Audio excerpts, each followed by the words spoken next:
Today's incident will wake up your soul. Please watch the incident till the end. Assalamu alaikum, viewers. At the grave of a mother, a young child started crying with grief and said, "Mummy, don't leave me." And then he started digging his mother's grave. Whoever heard this incident could not stop his tears. Once upon a time, there was a husband and wife who lived in a village. They had a 15-year-old son. His father had died in a car accident. He lived with his mother.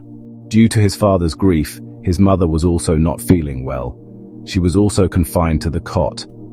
The village doctor said that Zubaida would hardly survive tonight.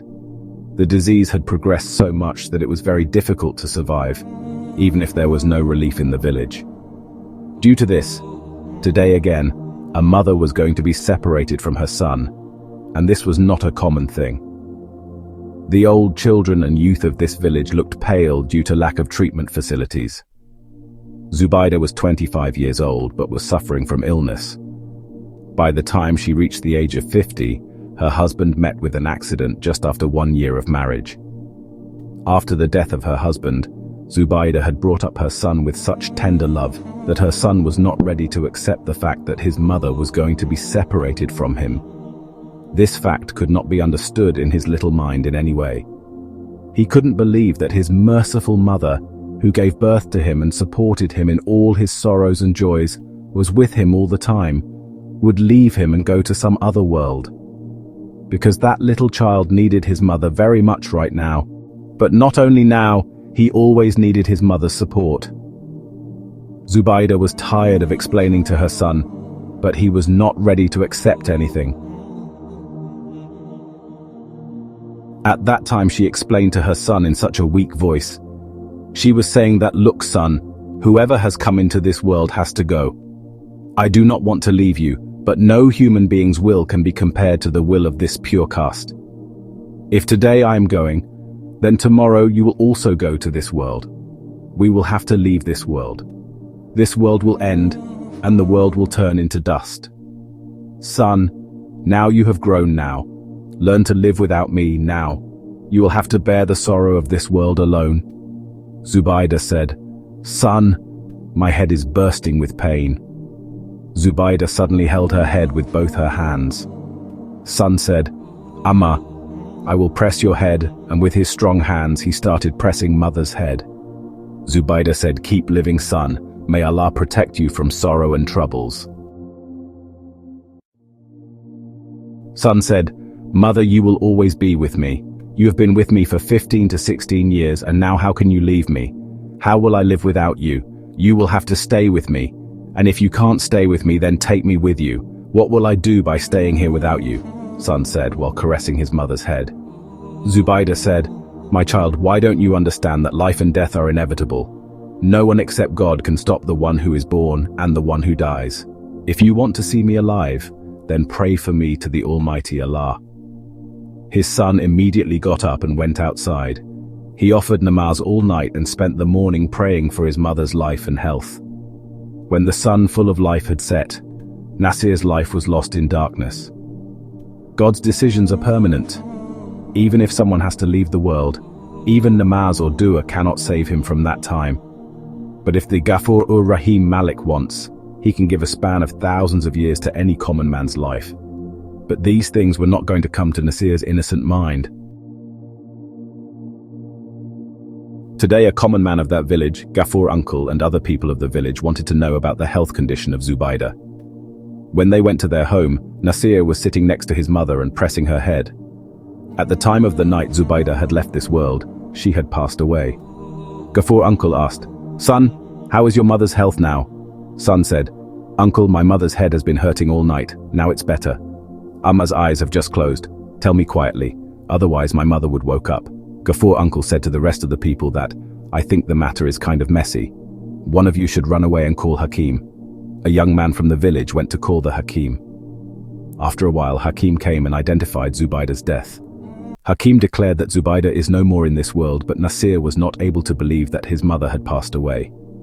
In fact, he was not even allowing his mother's body to be touched. Only one thing he was saying, that you all go out. "My mother is sleeping sweetly today. Already my mother hasn't slept all the night." The villagers could not understand how to explain to this child that his mother's soul has left her body from the world, that the mother's body has become useless and she should return to the soil. But Nasir was not at all ready to get away from his mother's body. Hence, the villagers were forced to lock Nasir in a room, and after making arrangements for the shroud burial of Zubaida's body, she was buried immediately. After completing everything, when the villagers came back to the village in the evening, Nasir had become a source of trouble for the women of the village. He was not able to control any of the village women. Who knows how he opened the door of the room, and now he was roaming around all the houses searching for his mother.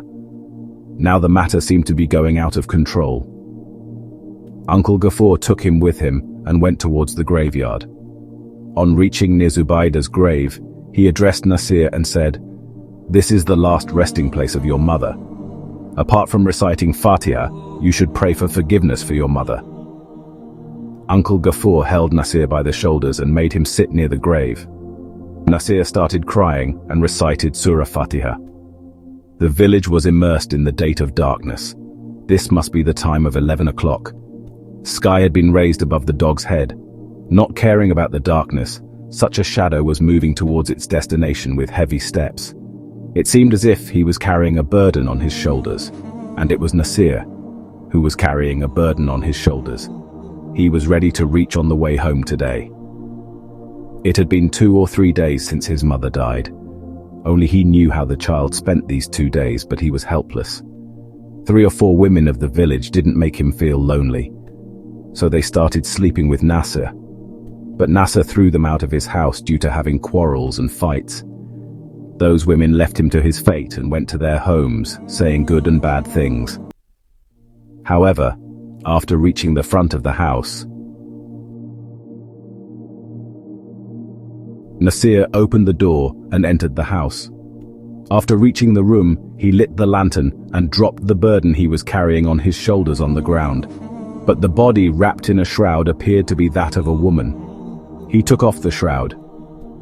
After some time, he was sitting on the cot, deprived of life, facing that existence. "Mother, you and I can never be separated.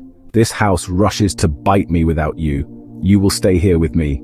I will bathe you daily, change your clothes and give you medicine. I will take care of everything, and I will also press your head, and I will not give you any sorrow or trouble. I will always keep you happy. Just you stay with me, otherwise I will die in loneliness." The villagers were surprised as to why Nasir does not come out of his house now. He has stopped going outside of the house. Whenever the villagers went to give him food, he would just take the food tray from outside and close the door without saying anything.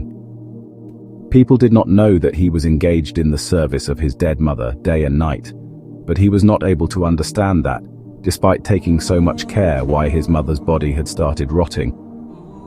He used to put nice smell to remove the bad smell of rotten. Apart from pressing his mother's head, he used to sing here. But he did not know that all these things were useless. His mother did not need all these things, but he remained engaged in serving his mother in every situation, and wanted to hide his mother's body from the eyes of the villagers. But for how long? After a week, this news of Zubaida had spread in all the villages. The news of the dead body was present in the house, and Nasir does not even allow to touch it. The news came under the circumstances of Ghaffur uncle. For 3 to 4 days he was smelling the rose smell of something rotting around Nasir's house, and something strange mischief was present in Nasir's attitude, and he was determined to find out the reason. One day when Nasir opened the door to take the food tray, Ghaffur uncle pushed him away and entered the house. The smelly steam was emanating from the room in which a rotten dead body was present. Ghaffur uncle asked him in shock, "What is this?" "I have brought my mother from the graveyard. Uncle and the villagers tried their best to separate my mother from me, but it is impossible. I cannot stay away from my mother. That's why I took my mother out of the grave at night and brought her home." Ghaffur uncle said, "Oh, you poor fellow, what have you done? This is not your love, this is her embrace. I will call the villagers again." As soon as possible, it would be better to bury it. Uncle Ghaffur replied in a worried tone and went outside while Nasir quickly closed the door from inside and latched it. After a while, all the villagers were present in front of the door of Nasir's house. They were knocking on the door intermittently, but instead of opening the door, Nasir started to put all furnitures in the house in front of the door. "Hey, wretched person, open the door, otherwise we will break the door." Uncle Ghaffur's authoritative voice echoed through the village, demanding action. "Break the door! The matter is becoming serious." Uncle Ghaffur addressed the strong youths of the village with urgency. It's time to act. We can't wait any longer. 2 or 3 young men shook their heads and approached the door, determined to break it down. The furniture piled in front of the door posed some difficulties, but after much hard work, they finally broke through. However, their task was not complete. Now they had to break the door of the room as well, because Nasir had locked himself inside with Zubayda's dead body. After half an hour, both doors were broken, revealing a scene of chaos inside the room. "You can't take her away! Leave her here!" The villagers tried to remove Zubayda's rotten dead body from the room. Nasir, in his desperation, did everything he could to prevent them from succeeding.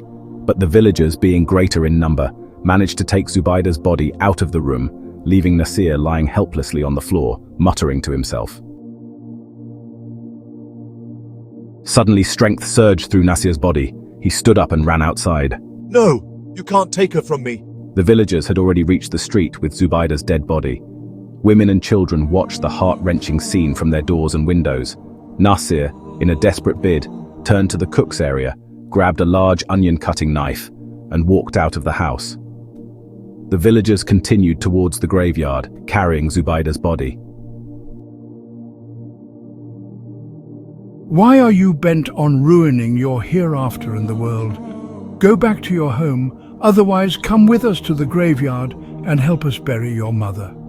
S2, Media, Emotional Dialogue in a Village Graveyard Setting. Stop! Hand me over my mother or else bury me along with her. "Look at my mother. She has a headache. Why are you guys bent on troubling her? Hand her over, otherwise there will be bloodshed here, which will make the future generations of the village tremble with fear." You will cause bloodshed? I'm standing in front of you. If you have the courage, then show it by causing bloodshed. Nasir raised his hand with the knife, but Uncle Ghaffur caught his hand by the wrist and twisted it with all his strength. Nasir screamed in pain. The knife slipped from his hand and fell away. When Uncle Ghaffur pushed him, Nasir fell on the ground on his stomach. Suddenly, a stone fell on him. Nasir fell face down on the ground due to the stumble. Uncle Ghaffur raised a stick above his head and tried to hit Nasir's head with all his strength. And then all the villagers saw that unforgettable incident with their own eyes. The wind had taken the form of a strong storm, and when the storm stopped, the scene was like a blockade. Zubayda's soul was present with Nasir in such a way that she was with him. And when Uncle Ghaffur's raised hand had also come down, he too was watching this scene with surprise. Zubayda's soul was present with Nasir in such a way that she was with Nasir. And when Uncle Ghaffur's raised hand had also come down, he too was watching this scene with surprise. Suddenly, Zubayd's voice was heard, breaking the silence. "My child, now you learn to be alone. Who is not alone in this world? This is how the people of this world treat. My child, because of your love, I had to come back to this world again. You don't know how much trouble I had to face to come into this world. I can't do this again and again. "But mother, I cannot live without you." This should not happen. You will have to live in this world without me, without any support. Okay, let me tell you one thing. You can do a lot for me even while living in this world. You can free my soul from the pain and suffering in the grave. You love me very much." Nasir interrupted his mother and asked, "How, mother? Tell me, I promise." If you do as I tell you. "I promise, mother, I will do as you say. Just tell me what I have to do. What should I do?" Nasir said in an emotional tone. You just do this. Start reciting the Holy Quran daily and do namaz 5 times. Start reading and pray to Allah for forgiveness for me and give peace to my soul. Save me from the punishment of hell and the grave. Just do this. It will be enough for me. Will you do this much for me? Zubayda's soul looked at Nasir. "Yes, mother, I will do this. I will also read the Quran And I will also offer namaz 5 times. And apart from that, I will also pray tahajjud to Allah for you, and I will pray for you. I will definitely do it. Nasir replied in an emotional tone. After that, Zubayda's face lit up like a rose, May Allah always keep you safe. and then she disappeared. The next day, the villagers noticed a lot of difference in Nasir's attitude. Apart from praying 5 times a day, Nasir also performed tahajjud. The recitation of the Quran was heard from his house all the time. Apart from this, he also opened a small vegetable shop, due to which he was easily able to survive. He often provided free vegetables to the poor women of the village. He would also give money to the children, and in return ask them to pray for his mother. He used to give the children radish, carrot, and beetroot, etc. He used to say that children are innocent and pure in heart. Their prayers are soon accepted. Maybe the prayer of one of them will get accepted, and my mother's soul will become happy and contented with me. All of you should also pray after the namaz that Allah Almighty blesses all the mothers with happiness, health, and life. And those whose mothers have departed from this world, may Allah grant them the highest place in Jannatul Firdaus. Ameen ya Rabbal Alameen. That's all in today's video. To get more Majid Islamic videos, subscribe to the channel and also press the bell icon present and click on all. Thanks.